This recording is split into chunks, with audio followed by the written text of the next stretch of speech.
오늘은 이제 12지파를 향한 모세의 미래적 예언의 축복을 마감하고 이 앞에 현수막에 붙여진 구절이자 신명기 전체의 테마가 되었던 그 말씀에 이르게 되었습니다. 이스라엘이여 너는 행복한 사람이로다. 듣기만 해도 참 기분이 좋은 말씀이지 않습니까? 아리스토텔레스라는 유명한 철학자가 인간의 궁극의 목적은 행복이라고 했습니다. 여러분도 아마 동의하실 겁니다. 우리가 예수를 믿고 살아가는 이유도 어쩌면 행복하고 싶어서 믿음의 인생을 걸어가는 거 아니겠습니까? 여러분 어떠신가요? 하나님을 믿고 살아간다는 거, 그것이 행복이어야 할 겁니다. 불행하려면 뭐 하려고 하나님을 믿고 살겠습니까? 근데 혹시라도 지금 여러분들 중에 난 별로 행복하지 않은데, 아니 어쩌면 불행하다고 하는 게 더 맞을 것 같은데 그렇게 여기시는 분들이 있다면 오늘 말씀을 통해서 다시 행복한 사람의 자리로 돌아오시기 바라면서, 만약에 행복하지 않다고 느끼시는 분들은 정말 행복하지 않은 건지, 아니라면 행복이 무엇인지를 몰라서 그렇게 여기시는지를 말씀 속에서 잘 진단하시고 하나님의 말씀을 통하여 선포하신 이 약속이 여러분의 운명이 되어주기를 기도하는 마음으로 받으셔야 할 것입니다. 여러분은 행복한 사람임이 틀림없다고 약속을 하셨습니다. 일단 행복이 무엇인가요? 국어 사전적 의미는 생활에서 충분한 만족과 기쁨을 느끼는 흐뭇한 상태라고 정의를 합니다. 쉽죠? 만족과 기쁨이 느껴지는 흐뭇한 상태, 그게 행복이랍니다. 자, 이런 차원에서 우리가 행복을 느낄 수 있으려면 기본적으로 세 가지 내용이 구비되어야 합니다. 세상이 말하는 행복입니다. 일단 첫째, 물질입니다. 돈이 있으면 행복을 느낍니다. 둘째, 건강입니다. 돈이 많아도 죽을 병이 걸리거나 불치의 병으로 아픔이라는 게 동반이 되면 행복하지 못하겠죠. 그리고 셋째, 인간관계입니다. 다툼, 싸움, 증오 이런 것들로 맺어진 관계 속에서 살아가게 되면 역시 행복하지 못합니다. 세상의 행복의 요소인 세 가지. 근데 우리 신앙을 한번 돌이켜보면 신앙의 삶에도 신앙의 세 가지 덕목이 있습니다. 믿음, 소망, 사랑입니다. 이 세 가지는 항상 있을진데 그 중에 제일은 뭐죠? 사랑입니다. 사랑이란 말은 관계에 대한 내용이죠. 그래서 기독교는 관계가 가장 중요합니다. 반면에 말씀드린 이 세상이 추구하는 행복은 완전히 다릅니다. 세상의 행복이라는 건 그거죠. 돈, 건강, 관계. 이 세 가지는 항상 있을진데 그 중에 제일은 돈이라. 그게 세상이 추구하는 행복의 핵심입니다. 우리는 관계를 중요시하고 살아야 하는데 세상은 소유를 중요시하고 살아갑니다. 그러므로 이제부터 제가 드리는 말씀은 이미 여러분들이 뻔히 다 알고 있는 행복에 대한 메시지가 될 것입니다. 설교를 하기도 전에 전제만 이렇게 깔아둬도 어떤 말씀일지 다들 눈치를 채고 있을 정도로 이제는 여러분들의 수준이 아주 빠꼼하셔갖고, 결국 행복이라는 것은 무엇을 소유하느냐가 아니라 하나님과의 관계를 잘 맺는 것을 말하려나 보다 이미 그렇게 다 파악을 하셨을 겁니다. 물론 맞습니다. 말씀이라는 것이 많은 부분 그렇습니다만 어떤 내용을 새롭게 알게 되는 부분도 있겠지만 이미 알고 있는 것들을 거기에 동의하고 따르려고 하는 그런 분발의 싸움이 일어나는 걸 은혜라고 하는데, 그런 차원에서 제가 늘 노심초사 염려가 되는 점이 그 점입니다. 맞네, 그렇네, 그렇지. 근데 그게 중요한 게 아니라, 물론 그런 각성이 시작이어야 한다는 점에서는 아주 중요합니다만 그걸로 끝나지 마시고, 그래서 나는 어떻게 해야 되나? 반드시 그렇게 해야 한다는 자기 분발에 시동이 걸려야 하는 겁니다. 이게 진짜 은혜죠. 늘 그 점이 잘 안 되고 있다는 사실에 참으로 안타까워서 저는 설교를 하면서도 늘 여러분들에게 성령이 임해 주시기를 속으로 기도를 하고 있는 겁니다. 오늘 12지파의 축복이 끝났기 때문에 루벤부터 시작해서 지금까지 어떤 축복이 선포되었는지를 이렇게 쭉 한번 읊어드리고 싶지만, 말씀드린 것처럼 이 모든 축복의 공통점은 하나님과의 관계 안에서만 성립되는 내용들이기 때문에 축복의 내용이 무엇인가라는 점보다 축복의 내용이 다 좋은 거지 나쁜 게 있었습니까 지금까지? 그러니까 그 내용이 뭐냐라는 점보다는 그 축복을 받아 누릴 수 있는 나와 하나님과의 관계가 어떠한가를 마지막으로 점검하실 수 있기를 바라는 마음입니다. 지금까지 이렇게 귀하고 깊은 축복의 내용이 있었습니다라고 하면서 제가 다시 한번 쭉 이제껏 했던 선포된 축복을 큰 소리로 읊어드린다 할지라도, 그것이 마치 천사의 말처럼 들린다 할지라도 결국은 울리는 꽹과리에 불과해 버린다면 무슨 소용이 있겠냐 하는 말이에요. 언제 울리는 꽹과리가 된다고 성경에서 말했습니까? 사랑이 없으면 이라고 했죠. 사랑이 없다. 아까 사랑은 관계라고 그랬죠. 즉 관계가 없으면, 하나님과 나와의 관계가 전혀 되어 있지 않으면 아무리 좋은 축복의 소리를 큰 소리로 읊어대도 울리는 꽹과리에 불과하다라는 뜻과도 연결이 될 수 있다는 겁니다. 그러므로 오늘 12지파의 축복을 정리하고 마감하면서 이 모든 축복이 나에게 적용되고 역사할 수 있도록 나는 하나님과 어떤 사이로 살아갈 자인가 라는 것을 스스로 점검하고 진단해서 이 귀한 축복들을, 이제까지 했던 이 많은 축복의 내용들을 절대로 여러분의 삶에서 뺏기지 않을 그 신자로서의 운명, 진짜 행복한 사람으로 살아가실 각오와 각성들이 일어날 수 있기를 바라는 것입니다. 오늘의 이 메시지를 이제 이해하기 위해서 우리는 두 가지 단어를 정리를 해야 됩니다. 요술운이란 단어와 행복이라는 단어의 개념입니다. 일단 26절을 먼저 읽어보겠습니다. 요술운이여 하나님 같은 이가 없도다. 그가 너를 도우시려고 하늘을 타고 궁창에서 위엄을 나타내시는도다. 시적인 표현입니다만 여기에 등장하는 요술운이란 말 아주 독특합니다. 히브리어를 그냥 그대로 발음을 한 채로 기록을 한 겁니다. 원문에 예슈룬이라고 되어 있는데 그걸 그대로 기록을 한 거죠. 자, 예를 들어 12아들의 이름처럼 이름은 고유명사이기 때문에 당연히 그 이름은 불리어지는 대로 그 음가만 기록을 하면 되죠. 예를 들면 뭐 루벤, 시므온, 뭐 유다 이런 식으로. 그런 게 이름이죠. 그러나 여기 요술은 사람의 이름이 아닙니다. 그 단어가 무엇을 말하는지 만약 분명히 알았다면 이 단어를 번역을 해서 한국말로 기록을 했어야 할 것인데 한국말 성경뿐만 아니라 영어 성경 등등 어떤 나라의 성경에서도 이 요술이라는 말을 그대로 사용을 합니다. 왜 그럴까요? 중요해서 그럴까요? 뭐 그런 점도 없지 않아 있겠습니다만 사실은 이 발음을 그대로 쓰는 이유는 아주 간단합니다. 이게 뭔 말인지 무엇을 의미하는지 그걸 잘 모르는 거예요. 그래서 정확하지 않다 보니까 그냥 이대로 써버리자. 그래서 히브리어 그대로를 음으로 번역한, 음역한 채로만 이렇게 기록을 해둔 것이다라는 겁니다. 그리고 거의 대부분의 이제 시중의 해석들은 요술은이란 말은 의로운 자, 혹은 정직한 자, 뭐 올바른 자 등등 그런 의미로 그 이스라엘을 사랑하시는 하나님이 애칭처럼 부르는 말이다. 이스라엘의 애칭이다. 그렇게 해석을 해두고 있습니다.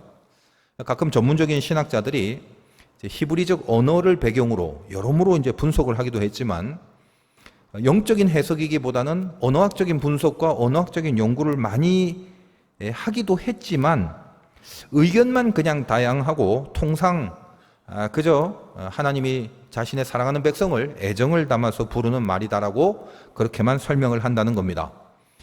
대부분 시중의 일반적인 설교의 내용과 이해가 다 그렇습니다. 그리고 뭐 그것은 틀린 말도 아니고 우리는 그냥 그렇게 일단은 받으시면 됩니다. 성경에 나오는 요술운이란 단어를 보면 이거 의로운 자라는 표현이래. 그냥 그렇게 여기고 있으면 되는 겁니다. 뭐 그것도 사실 뭐 요술운이란 단어도 처음 들어보시거나 거의 거기에 대해서 모르시는 분들이 태반일 것입니다만 성경을 좀 많이 아시는 분들은 성경 읽다가 요술운이 나오면 이거 의로운 자라는 뜻이야. 뭐 그 정도로 이해를 하시면 되고 그렇게 이해를 하시고 있다는 겁니다. 일단 이제 여러분들도 일단은 요술운이 나왔으니까 일반적으로 다들 그렇게 생각하는 그 해석, 의로운 자라는 뜻이고 하나님이 이스라엘을 애칭으로 부르는 그런 용어야. 그 정도의 개념을 기억을 하시고 따라와 주시면 될 것입니다. 이런 해석들이 틀린 건 아닙니다. 뭐 상당 부분 그냥 받아들일 수 있고 맞는 말입니다만 그래서 하나님이 이스라엘 애칭으로 부른다? 뭐 좋습니다. 그런데 애칭으로 부르는 경우에는 어떤 의도가 분명히 있을 것입니다. 막연한 애칭 이런 것보다는 그 애칭이라는 말 속에 도대체 어떤 점에 대한 느낌을 갖고 애칭을 썼는가 그게 중요하죠. 제가 이제 저희 아이들 이름을 지을 때 이름을 의미를 좀 부여하자 해서 아들은 가장 높이 있는 하늘의 별 그래서 성휘 이렇게 했고 딸은 반대로 가장 낮은 곳에 있는 깊은 물이다라는 뜻으로 하연 이렇게 지었습니다. 그래서 제가 약해지면은 성이라는 이름을 묵상해서 하늘을 보는 힘을 얻고 교만해지면 하연이라는 이름을 묵상해서 이렇게 밑에 있는 낮은 깊은 물을 보고 겸손해지고 이제 그런 영적 의도를 가지고 이렇게 지은 이름들입니다. 창세기에 에녹이 그의 아들의 이름을 무두셀라라고 짓고 그 무두셀라라는 아들의 이름을 늘 평소에 바라보면서 하나님의 심판을 늘 의식하며 살았던 그런 취지와 동일합니다. 무두셀라를 보면서 왜 심판을 의식했는가에 대한 그 점에 대해서는 여러분이 창세기의 설교를 찾아보시면 되겠습니다. 하여간 그래서 저 하늘의 별이 가장 맑게 보이는 곳이 어디냐 하면 가장 깊은 물이기 때문에 그 고요함, 그 맑음, 거기에 비춰질 때다. 그때가 별이 가장 맑게 보일 때다라는 아주 심오한 의미를 제 나름대로 가지면서 지은 그런 이름들입니다. 그래서 이 딸인 하연이를 부를 때 하연이라는 말 자체는 그런 의미가 있지만 저는 가끔 하연이를 하순이라 이렇게 부를 때가 있습니다. 하순아 이렇게 불러요. 하연 그럼 뭔가 좀 고급지고 여자답고 이쁘고 뭐 유하고 그런 느낌인데 하순이라고 하면 뭐 좀 약간 느낌상 억척스럽기도 하고 뭐 이것저것 마구 안 가리고 사용하는 그런 무슨 도구 같은 느낌이 들 때 그런 느낌이 들 때 부르는 이름 그게 하순 이름입니다. 얘는 이제 뭐 아르바이트를 워낙 많이 하고 살아가는지라 그럴 때는 이렇게 하연이라고 부르기보다는 하순아 이렇게 부르는 경우가 많아요. 사람들이 좀 물어보는 분들이 있어서 더불어 좀 이야기를 해드린다면 우리 교회에 이제 유치부, 유년부 전도사님이 필요한데 몇 년째 이게 구할 수가 없는 실정입니다. 지금도 구하는 중이에요. 근데 그쪽 파트의 전도사님이 사실은 가장 어렵고 또 실력이 필요합니다. 율동 잘해야죠. 무슨 연기 잘해야죠. 음악 잘 다뤄야 되죠. 영상 잘 만들어야 되죠. 뭐 구연 동화 등등. 그렇게 아이들의 눈높이를 맞출 수 있는 여자 전도사님이 절실한데 가끔 아주 드물게 이제 신청이 들어와서 면접을 해보면 이게 딱히 감동이 없을 때가 제가 많았고 요즘은 신학생 전도사님들 구하는 게 이제 하늘의 별 따기인지라 좀처럼 이제 구해지지가 않습니다. 요즘은 이제 전도사님을 구한다라는 말을 하지 말고 신학교에서는 전도사님을 모셔간다라는 말을 하라는 말이 그렇게 나돌 정도입니다. 예전하고 정말 시대가 많이 변한 건 틀림없습니다. 그리고 또 가만히 또 상황을 살펴보면 또 그럴 수밖에 없는 것에 대한 이해도 됩니다. 그래서 하연이가 이제 우리 교회에서 한 2년 정도 무보수 전도사, 그저 봉사와 섬김만 해라, 유치부에서 설교만 하는 역할, 그 사역을 했었는데 이제 자기도 뭔가 정식으로 사역을 해야 한다는 생각이 들어서인지 저한테는 말 안 하고 이제 교육부 목사님께 전도사 요청을 좀 했었는데 그 내용을 교육부 목사님께 제가 전달을 받고 좀 매정하게 이제 거절을 했습니다. 그래서 저기 어디 충청도 예산에 있는 시골에 그 목사님 한 분만 계시는 그 교회 전도사로 사역을 나갔습니다. 얘는 뭐 이것저것 잘 안 따지는 스타일이라서 이제 제가 거절을 하자 감리교 그 구인 구직난에 처음 올라온 그 교회를 보고 혼자서 이제 찾아가서 면접을 했다고 그래요.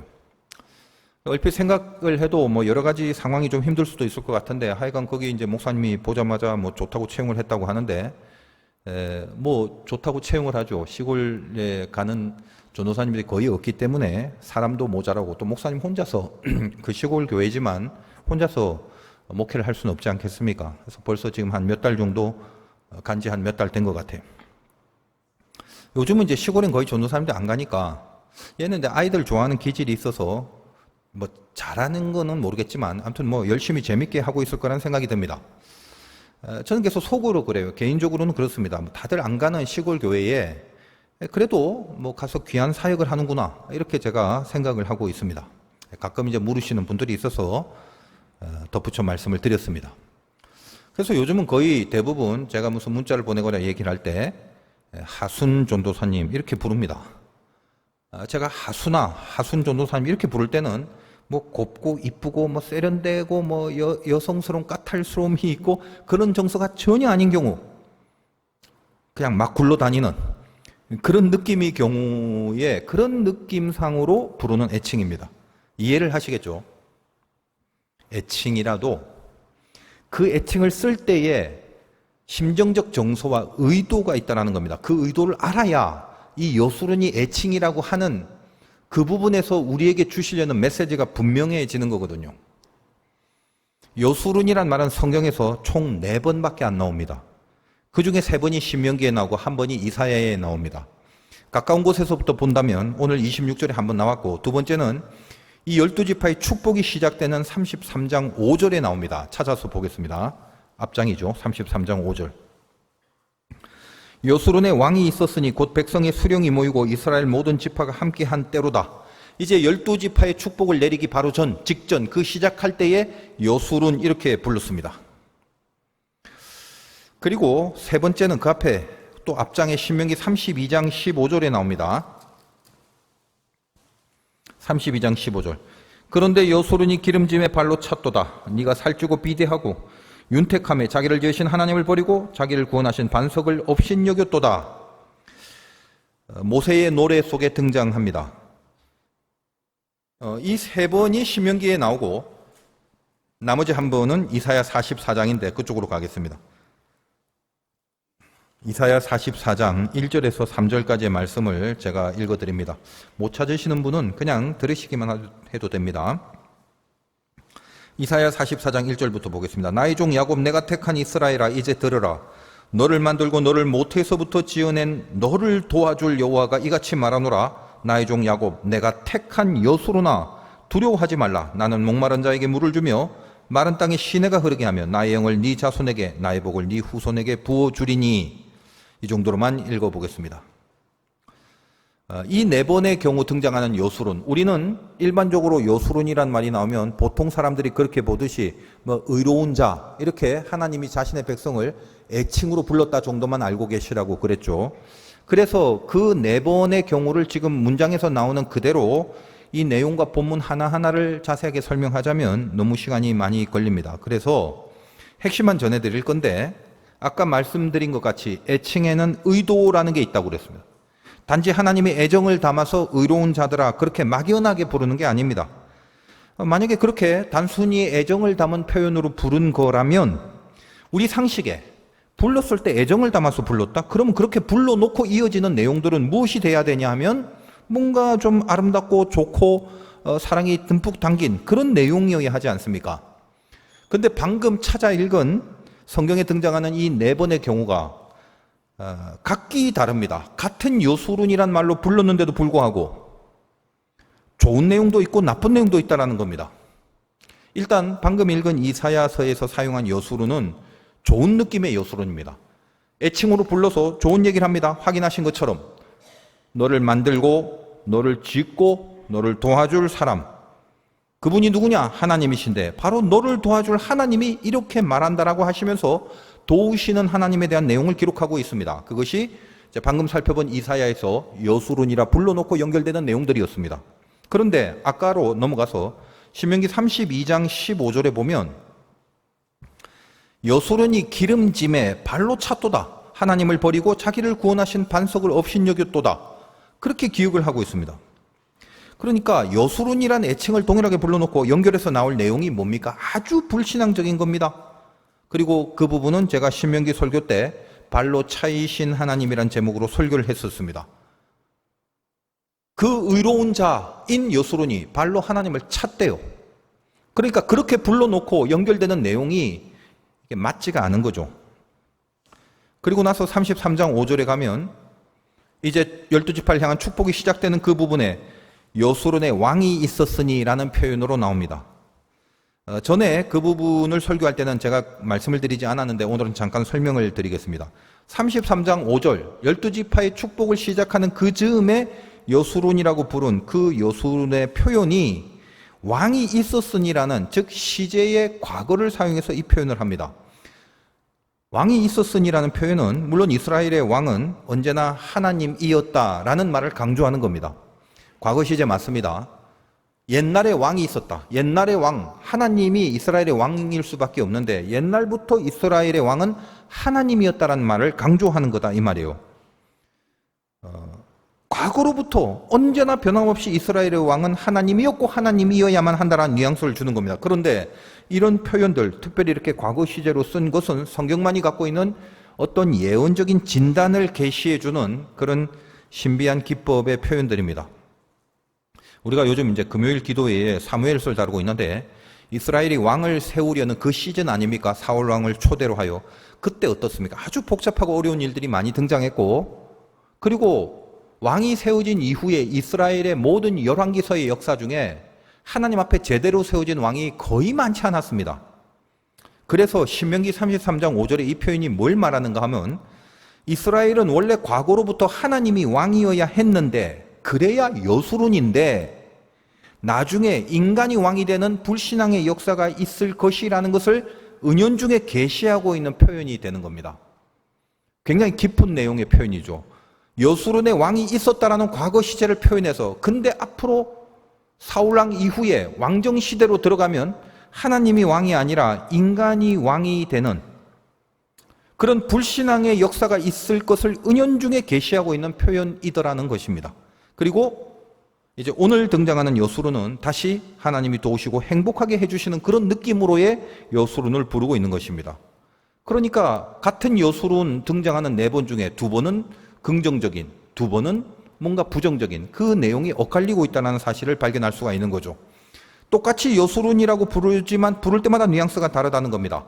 아유, 우리 여수론아, 내가 참 이뻐한다, 너는 의로운 자라, 이렇게 해놓고 막 불신앙의 모습을 언급하는 경우도 있고, 신앙적인 또 모습을 연결해서 언급하는 경우도 있더라는 것입니다. 이게 뭐냐 이 말이에요. 그럼 여수론이라고 불렀을 때 그 부르는 의도라는 게 뭐가 있는가라는 것을 여수론이라고 불러놓고 그 다음에 연결되는 내용을 통해서 우리가 종합할 수 있는 것입니다. 우리가 일단 먼저 한번 생각해 보겠습니다. 신명기에서 복의 개념은 주제입니다. 복이라는 개념을 신명기처럼 정밀하고 상세하고 깊이 있게 다룬 성경이 없습니다. 그래서 신명기의 복은 분명히 알아야 됩니다. 신명기가 말하는 복은 뭐죠? 복으로 가든 저주로 가든 그 귀로에 서 있는 자들에게 말씀을 택하라고 명하시는 메시지죠.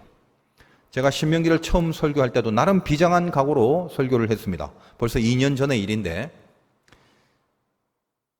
이스라엘 백성들을 향해서 마지막 가나안으로 들어가는 기로에서 1세대가 광야에서 멸절하고 제2세대들, 하나님 나라가 연결되느냐 마느냐의 기로에 서서 이들에게 하나님이 2번째로 말씀을 이해시키고 이 말씀을 붙잡고 가나안 땅으로 들어가라는 마지막 기회를 주신 것이 신명기에 절절히 서려 있는 하나님의 심정이더라.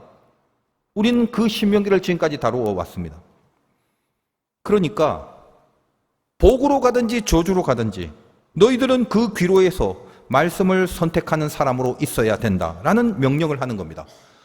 그런 내용이 예전에 에발산이냐 그리심산이냐라는 내용으로 우리들에게 소개된 적도 있습니다. 기억이 나실는지 모르겠는데, 하나는 축복의 산이고 하나는 저주의 산입니다. 그 사이에 놓고 분류해놓고 너희들은 어디를 갈 것이냐, 이 선택이 너희들 앞에 놓여 있다라고 하면서 메시지를 주신 적이 있죠.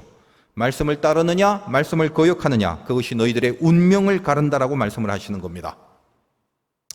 그렇다면 우리가 이런 생각을 할 수 있죠. 그런 말을 누가 못해? 이거 아니면 저거지 당연히.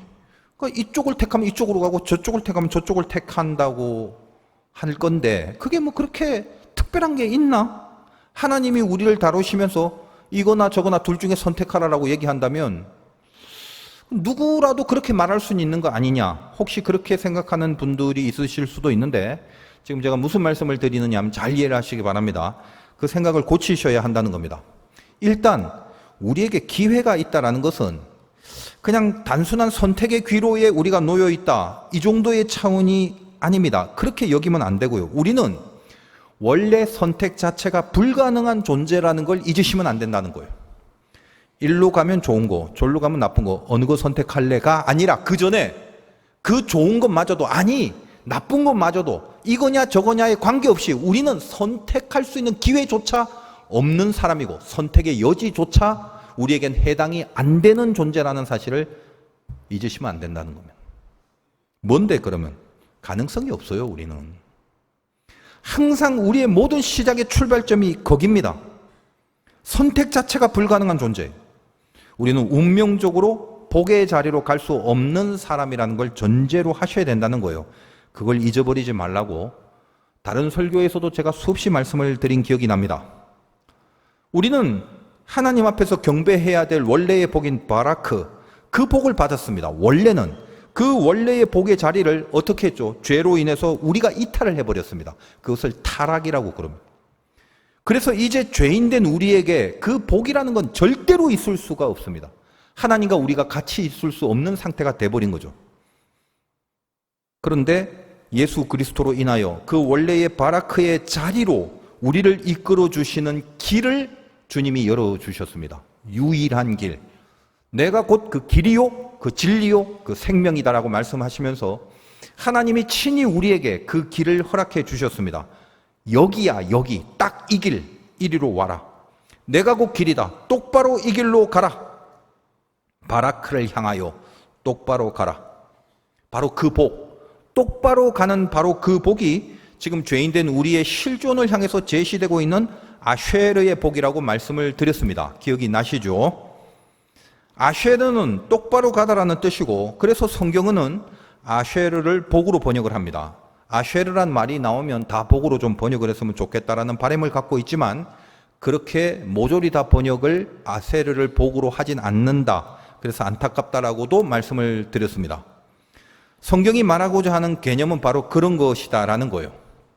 바라크라는 복은 원래의 복이고, 그 복으로 가기 위하여 지금 타락한 우리에게 필요한 현실의 복은 아쉐르, 그쪽을 향하여 똑바로 가는 복이다라고 그랬고, 우리가 잘 알고 있는 시편 1편에 복 있는 사람은 고로 악인의 생각을 안 하기 때문에 죄인의 길로 안 가고 오만한 자의 자리에 앉지 않는 똑바로 가는 그 길이 아니라 하나님을 향해서 똑바로 가는 바로 그 길, 그 복 있는 사람은 할 때의 복이 아쉐르, 똑바로 가다라는 뜻이다 라고 여러 번 말씀을 드렸습니다. 지금 우리에게 1차적인 복은 아쉐르고, 그 아쉐르를 통해서 원래의 복인 바라크, 진짜 주님 옆에 있는 주님을 경배하고 무릎을 꿇는 그 자리까지 가는 것, 이것이 우리의 복의 수순이 된다는 것입니다. 성경이 말하고자 하는 개념이 그래요. 고로 나는 원래 저주받기 싫어. 사람 다 축복 좋아하잖아. 그러니까 나는 저주가 아니라 축복의 자리를 선택하고 나는 이 복을 받아 누릴 거야. 아무리 그 복을 받고 싶다 할지라도 하나님이 이 아쉐르라는 이 길로 가는 우리에게 준비되고 허락하고 마련된 이 복이 우리에게 없다면 우리는 용을 써도 복의 자리로 갈 수 있는 존재가 아니더라는 것을 알고 계시는 게 중요하다는 겁니다. 그러니까 세상에서 말하듯이 뭐 이거 아니면 저거네, 이쪽으로 못 가면 저리로 가면 되고 저쪽으로 못 가면 일로 가면 되는 거 아니야? 어쨌든 둘 중에 하나를 선택하면 되는 거 아니야? 다 그런 거지 뭐. 이거 아니면 저거라는 말을 누가 못해? 세상은 그렇게 이야기합니다. 선택의 귀로에 있다라는 개념을. 근데 우리는 그렇게 말할 수 없는 것입니다. 이것도 저것도 아무것도 아닐 수밖에 없었는데 이거라면 된다라고 마련하고 준비해 두신 것이 신명기에서 선포한 축복의 약속이더라는 것입니다. 그것이 원래의 복인 바라크로 갈 수 있는 유일한 복 아쉐르로 우리들에게 소개되고 있습니다. 너는 고로 이 길을 택할 것이냐를 결정해라 라는 이야기를 하는 거죠. 그렇다면 이제 이 여수룬이라는 애칭을 사용하실 때 어떤 의도가 있는지를 분명히 하셔야 합니다. 막연히 이뻐서 부르는 거, 좋아서 부르는 거 아닙니다. 물론 하나님은 우리를 사랑하시죠. 그러나 단지 기분 좋아서 부르는 애칭이 아니라 그 여수룬이란 호칭을 쓸 때는 엄청난 무게와 비중을 두고 부르는 명칭입니다. 뭔가요? 너 여수룬인데 여수룬답지 못하면 복의 자리로 갈 수가 없다는 무서운 말씀입니다. 여수룬인데, 의로운 자인데, 그래서 하나님이 도우시고 보호하시는데 그럴 운명으로 살아갈 복을 받을 자들인데 그 여수룬이 그 준비된 복을 발로 차버리고 하나님을 발로 차버릴 수도 있고 하나님을 왕으로 모시지 않고 인간을 왕으로 모실 수도 있다라고 살아간다면 그 여수룬은 이미 받아놓은 복의 자리를 가지도 못하고 비참하게 끝날 수 있다라고 말씀을 하시는 겁니다. 그 심정을 갖고 비중 있게 무겁게 이스라엘 향해서 여수루나라고 부르는 겁니다. 이제 잘 들으셔야 됩니다. 제가 아까 말씀드린 것처럼 제 딸을 하순이라고 부를 때가 있다고 그랬죠. 그렇게 부를 때 저의 정서가 있죠. 마찬가지로 하나님이 이스라엘을 여수루나 이렇게 부를 때는 이미 마련하신 아쉐르의 복을 놓고서 이 아쉐르로 향하지 않으면 절대로 바라크로 복귀할 수 없는 존재다라는 걸 살벌하게 선포를 하시면서 고로 여기야 똑바로 가, 이 메시지를 강조할 때 여수룬이라고 부르신다는 사실입니다. 신명기 33장의 모든 축복은 5절에서 그 시작을 여수룬으로 부르고 26절에서 그 마지막을 여수룬으로 부릅니다. 여수룬과 여수룬 사이에 이제까지 했던 모든 축복의 내용을 선포하고 계시는 구조가 되는 겁니다. 똑바로 가라. 여수룬이라면 똑바로 가는 것이 이 모든 준비된 축복을 받아 누리는 운명이 될 것이다. 그 메시지를 주시고 있습니다. 그래서 저번 시간에 12지파의 축복 중에 마지막 지파가 뭐였냐면 공교롭게도 아셀입니다. 물론 아셀은 시녀의 아들로 태어난, 그것도 차자인지라 어떤 가장 낮은 자리라는 개념으로서 마지막에 다루올 수도 있다고 생각됩니다만, 성경이 의도하는 것은 또 다른 곳에 있습니다. 마지막 아쉘, 여러분 아쉘이 무슨 뜻인가요? 시편 1편에 나오는 그 복 아쉐르, 똑바로 간다라는 말입니다. 그 아쉘이라는 그 아들의 이름의 뜻 자체가 똑바로 간다라는 말이에요. 그 아쉐르와 이어지는 12지파의 마지막 축복의 지파인 아쉐르와 이어지는 단어가 오늘 이제 26절의 여수룬입니다. 학자들은 언어적으로만 다루기 때문에 알파벳의 분석을 통해서 여수룬의 어원이 무엇인지 다양한 이론이 있습니다만, 제가 감히 주장하는 이론은 영적인 이해를 통해서 이럴 수밖에 없다라는 확신을 주께로부터 받은 제 마음의 감동은 뭐냐면, 이 여수룬의 근본적인 어원은 아쉐르입니다. 아샬이라는 단어가 정직하다는 단어도 있는데, 그것조차도 아쉐르라는, 즉 똑바로 간다라는 그 의미에서 나온 뿌리 개념이 아쉐르다라는 말입니다. 거기서 여수룬이란 말이 나온 겁니다. 그것이 오늘 저 뒤에 행복한 자라고 말씀하시는 그 행복의 어원도 역시 아쉐르와 동일합니다. 그러니까 12지파의 마지막인 아쉐르, 그리고 오늘 시작하는 여수룬, 그리고 그 여수룬의 내용인 행복한 자, 아쉐르, 여수룬, 행복, 전부 다 그 밑바닥에 아쉐르, 즉 똑바로 간다라는 뿌리의 개념을 공용하고 있습니다. 똑바로 가는 게 행복이다라는 이야기를 하려는 겁니다. 가끔 제가 한자 설명을 해드리는 경우도 있는데, 한자라는 것이 오래된 갑골 문자, 즉 상용 문자인지라 참 신앙적 의미가 있습니다. 상용 문자라는 것은 실제로 보이는 실제와 현실과 모습과 모양들을 본따서 글을 만들기 때문에 추상적이지 않고 굉장히 구체적인 베이스를 통해서 만들어진 한자죠. 그래서 오래된 사건이나 사실들이 문자로 변해지는 과정을 담고 있는 한자가 많습니다. 성경도 오래된 이야기이기 때문에 한자를 통해서 성경의 메시지들이 많이 전달이 되는 경우가 있습니다. 행복이란 한자도 참 신비합니다. 행복할 행자라는 것은 그 밑에 방패간자라는 것을 붓으로 하고 있는데, 이게 방패간이란 글자가 고대에서는 무기나 도구로도 사용됐지만 형벌을 가할 때 쓰는 형벌의 도구를 말하는 글자입니다. 그래서 원래 행복할 행자는 형벌이라는 의미가 있었는데, 그래서 우리 말 중에 행면한다라는 좀 어려운 말이 있는데, 뜻이 어떤 거냐? 벌을 피한다, 행을 면한다라는 뜻이 있습니다. 그런데 벌이라는 의미를 갖고 있는 이 행자가 시간이 좀 지나면서 그 벌을 이제는 면하게 된다라는 뜻으로 행자가 사용되기 시작됩니다. 그래서 이 갑골 문자를 전문적으로 연구하는 그 학자의 이론을 제가 좀 살펴봤는데, 예수 그리스도와 관계되는 큰 은혜가 되는 해석이 있었습니다만 그 긴 내용은 생략하고 결론만 전해드리는 겁니다. 그러니까 행자라는 말 속에 이 의미가 벌을 받아야 되는 그 틀을 면하게 되는 그런 의미를 갖고 있는 것이 행복할 행자들라는 것입니다. 벌을 면한다. 그게 뭐예요? 구원이죠. 여러분이 행복할 행자를 혹시 모르신다면 제가 잘 가르쳐 드리겠습니다. 여러분이 자주 밤에 먹는 출출한 라면 중에 신라면이라는 라면이 있습니다. 그 신라면의 신자 위에 날일자를 하나 딱 위에 그으면 바로 행복할 행자가 됩니다. 작대기 하나 차이로 어떨 때는 행복하다가 어떨 때는 매울 신자, 맵게 되는 것이 인생이더라 라는 교훈을 얻으시면서 신라면 끓여 잡수실 때마다 나는 행복한 사람이다, 줄 하나 더 긋자, 하나님 한 번만 더 위에 세워보자 라는 결단과 각오와 은혜로 신라면을 맛있게 끓여 잡수시길 바랍니다. 항상 볼 때마다 행자를 생각하십시오. 벌을 면한다는 뜻을 갖고 있습니다.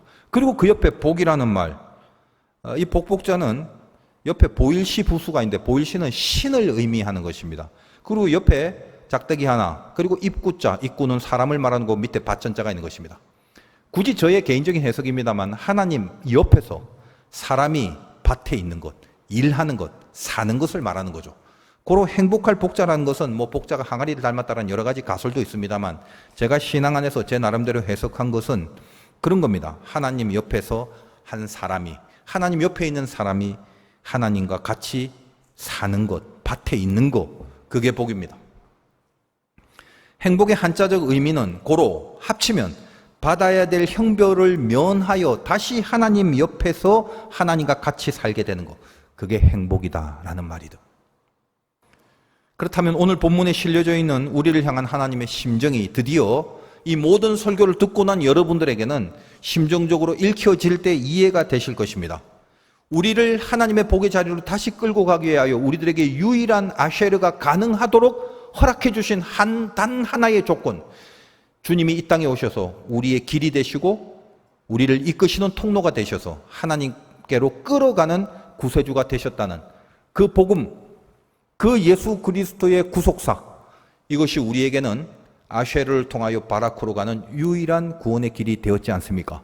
그 얘기를 너희는 행복한 자라 이야기를 하면서 우리들에게 그 복음의 계시를 전해주고 있는 것이 오늘의 본문이 되는 것입니다.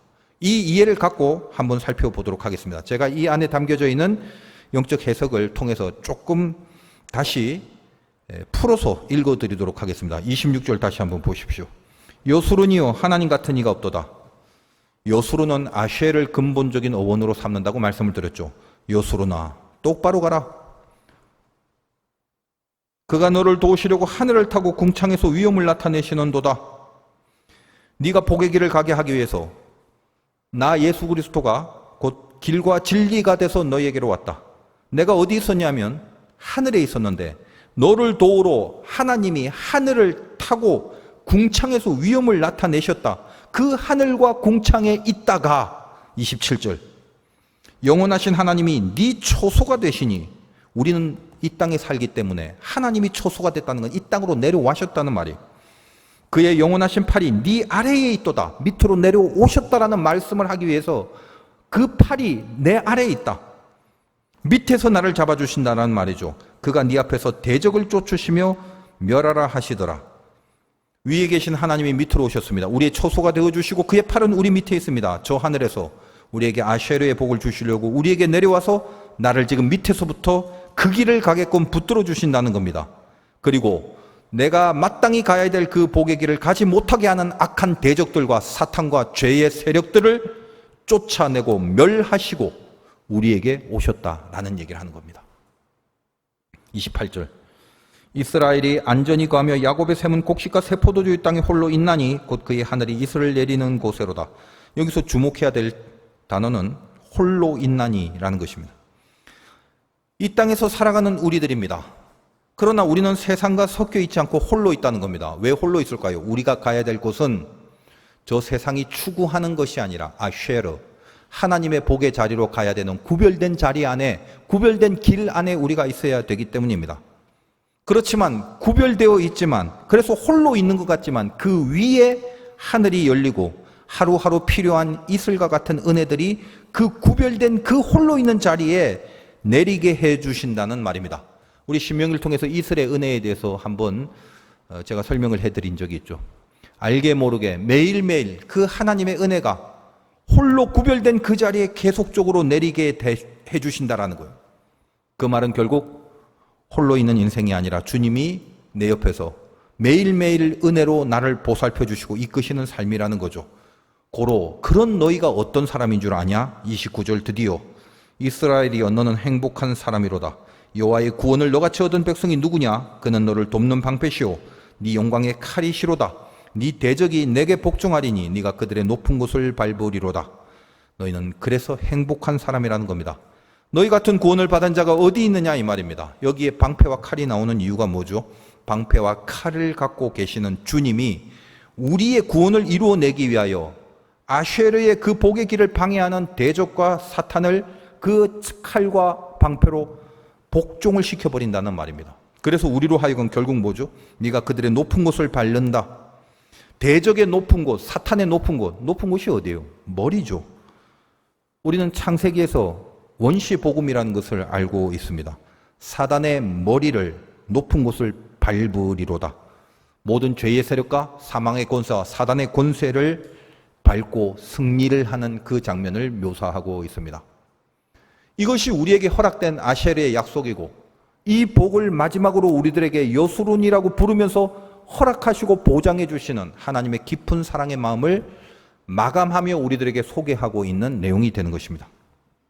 그렇다면 이렇게 여수론이라고 불리는 우리의 운명은 결국 어떠해야 한다는 것입니까? 하늘의 보좌를 버리고 여기 우리 옆에 오셔서 복의 자리로 우리를 이끌어 가시는 그 주님이 우리와 함께 살고 우리를 위해 죽으십니다. 유행가 가사 중에 행복이 무엇인지 알 수는 없잖아요. 그 다음에 뭐죠? 당신 없는 행복이란 있을 수 없잖아요. 라는 오래된 유행가 가사가 있습니다. 가끔은 은혜가 중심에 있을 때는 유행가도 찬송가처럼 들려질 때가 있습니다. 여기 당신은 하나님입니다. 만약 그렇다면 행복이 무엇인가? 당신 없는 하나님 없는 행복은 있을 수 없잖아요. 라는 말이 참 진리가 되는 유행가 가사가 돼서 느껴지게 됩니다. 이번 캄보디아 일정에는 사실상 너무 더운 나라고 제가 더운 거 싫고 또 이제는 뭐 여러 가지로 너무 많이 고장난 데가 있다 보니까 많은 체력이 필요했습니다. 2개의 사역을 했다고 그랬죠. 특별히 청소년들과 청년 집회 밤에 했습니다. 주일에 예배도 거기는 밤에 드린다고 합니다. 왜 그럴까요? 아이들이 학교에 갔다 오면 부모를 돕기 위해서 그 뜨거운 논밭에 나가서 부모님하고 같이 일을 해야 한답니다. 그래서 낮 시간은 일을 해야 하기 때문에 모일 수가 없어요. 그리고 청소년들과 청년들이 그렇게 낮에 힘들게 일하고 밤에 지친 몸을 이끌고도 말씀을 듣기 위해서 모입니다. 제가 그 장면을 여러분들에게 보여드리고 싶은데 눈동자도 흐트러뜨리지 않고 성경을 읽고 제가 성경에 암송을 시키는 대로 전부 다 그 성경 구조를 외우고 설교를 듣습니다. 설교를 하면서 속이 칭한 게 속에서 눈물이 납니다. 우리 같으면 벌써 반쯤은 다 졸았을 것 같아요. 이대로 저들이 자라나기만 하면 이 나라에도 그 나라도 참 아픈 나라거든요. 킬링필드 이후에 민족적 고난이 참 많았습니다. 그 나라에 소망이 있다라는 감동이 임하는 겁니다. 두 번째는 현지 목회자들의 세미나도 했습니다. 제가 몸이 힘들어서 의자에 앉아서 칠판을 놓고 강의를 했는데 그 더운 날 오토바이를 타고 9시간을 달려와서 말씀을 듣습니다. 그리고 그 오토바이도 다 털털거리는 쓰러져가는 돈을 추구하는 목회를 하지 말라고 가르치는 중에 그들의 입술에서 아멘을 읊조리는 모습을 바라보게 됩니다. 마음이 찐하고 또 속에서 눈물이 납니다.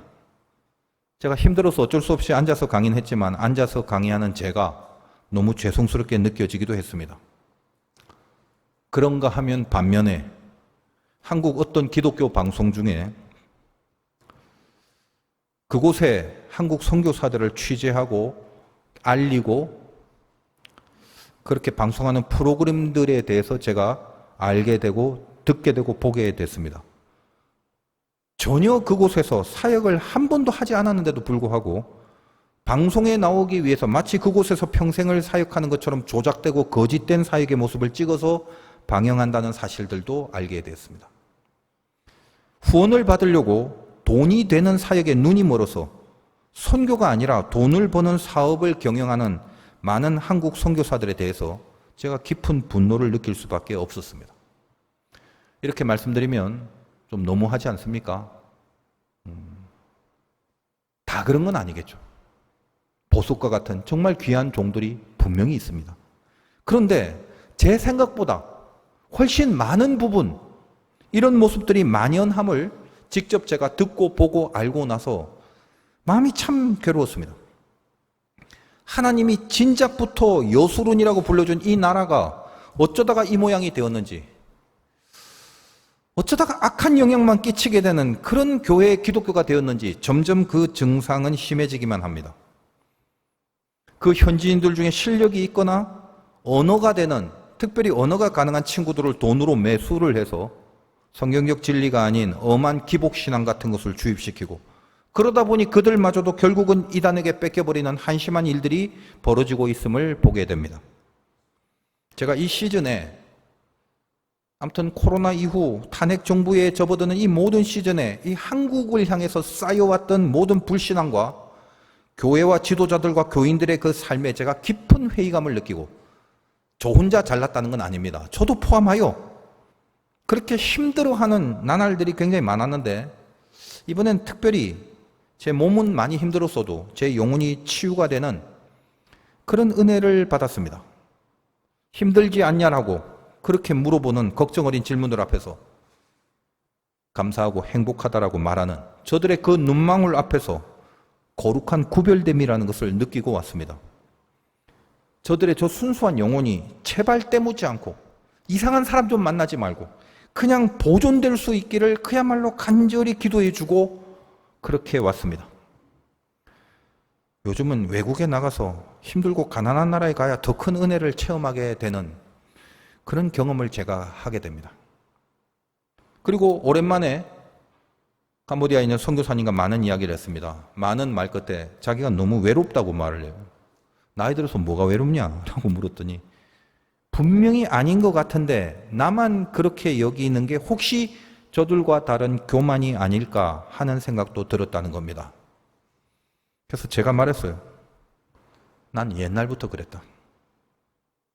외로운 게 정상이다. 오늘 말씀도 그렇죠. 홀로 있는 구별된 그 자리 위에 하늘이 열리고 거기에 이슬이 내린다는 겁니다. 사명자라면, 하나님을 위해 살겠다는 종이라면 죽을 때까지, 그 종의 사역을 그만둘 때까지는 외로울 수 있어야 한다라고 전했습니다. 무소의 뿔처럼 혼자서 가라고 말했습니다. 나를 도우시려고 하늘에서 내려오신 주님이 지금 내 옆에 계시고 그 팔이 내 아래서 나를 잡고 계십니다.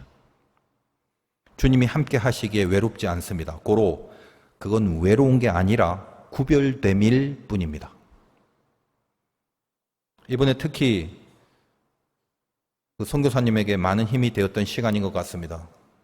한국에 오고 저에게 보내온 문자에서 본인이 더 큰 힘을 얻었다라는 귀한 은혜의 마음을 전해 주었습니다. 여러분 명심하십시오. 많지 않습니다. 찾는 이가 적기 때문입니다. 적지만 또 명심하십시오. 분명히 있습니다. 그리고 제발 각오하십시오. 그 작은 무리 안에 내가 들어가야만 합니다. 홀로 있는 것 같지만 그의 하늘이 거기에 이슬을 내리고 있는 그곳이 있다라고 오늘 얘기합니다. 우리가 믿음을 다시 한번 가졌으면 좋겠습니다. 어차피 바른 길을 가려는 자들은 결코 많지 않다. 저의 말이 아니라 성경의 지적입니다. 그러나 반드시 있다. 그들을 위하여 하나님은 복을 준비하셨다. 그 행복을 위해서 같이 걸어가자고 옆에서 손을 붙들어 주시는 주님 앞에 나는 행복한 자다라고 감사하며 똑바로 이 길을 흔들리지 말고 가셔야 할 것입니다. 어디를 가거나 어떤 일을 만나거나 그래서 내가 당하고 겪는 모든 일 속에 슬픔이 있거나 아파지거나 두렵거나 불안할 때도 있을 것입니다. 그리고 믿음으로 살면 살수록 억울하고 화가 날 때가 있을 것입니다. 그렇게 살기가 너무 지쳐서 다 지쳐 바닥을 치고 있을 때라도 오늘의 이 말씀을 잊지 말고 고백하고 주장하시기 바랍니다. 나는 행복한 사람이다. 여러분들은 하나님의 아쉐르를 향해서 갈 수 있는 하나님의 진짜 자녀들이기 때문입니다. 승리하시기를 주님의 이름으로 축원드립니다.